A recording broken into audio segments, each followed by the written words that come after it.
No, jak by člověk skoro řekl, že třeba na lyžích, ale že potom uvidíte. To jestli bude prudit, že jedeš moc pomalu, tak zajď do hlubokýho.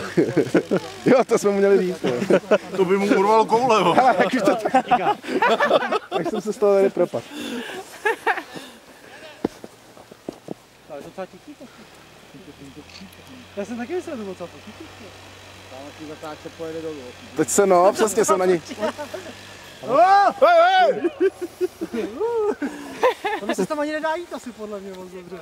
Takový je to hovor.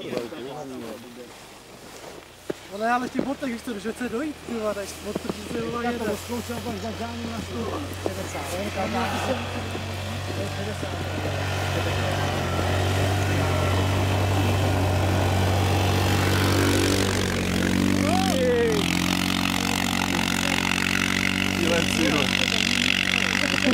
A kdyby už nechtěl, tak se pustí.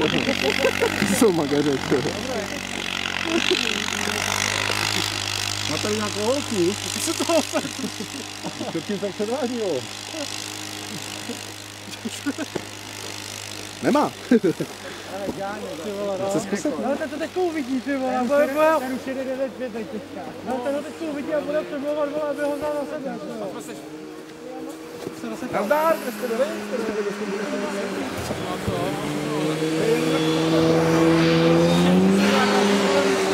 Žáďa, vole!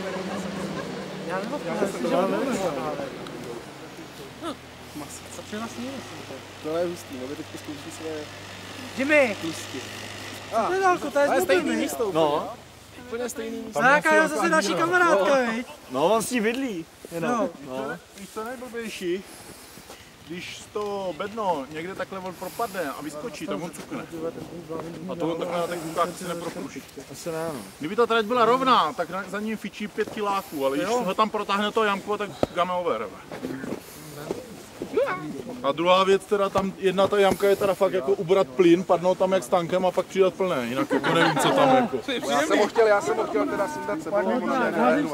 Já jsem mu do prdele tady už si to. Už toho mám tady plný. Už se jsem Milane, pojď si. Tak ty vole. A jaká. No ztratil. To už dojde. Ten hodně dobrou. Milan. Tak jsi normální. Teď to zahřál, teď mu to jde na vítr. Já jsem nikdy neřídil motorku ani, jo. Jako jestli já jsem se nějaký motor. Automat nebo jako nebo... Ale pojď, já skrečí to vysvětlí. Má jenom přidávat a ubírat. Jo, tam ani nemusí mít brzdu. Jo, ale jestli na to můžeš, tak se nejdřív musí vyzkoušet na tomhle tom. Každý nejdřív musel na tomhle. To na to můžeš vidět tohle, tím získá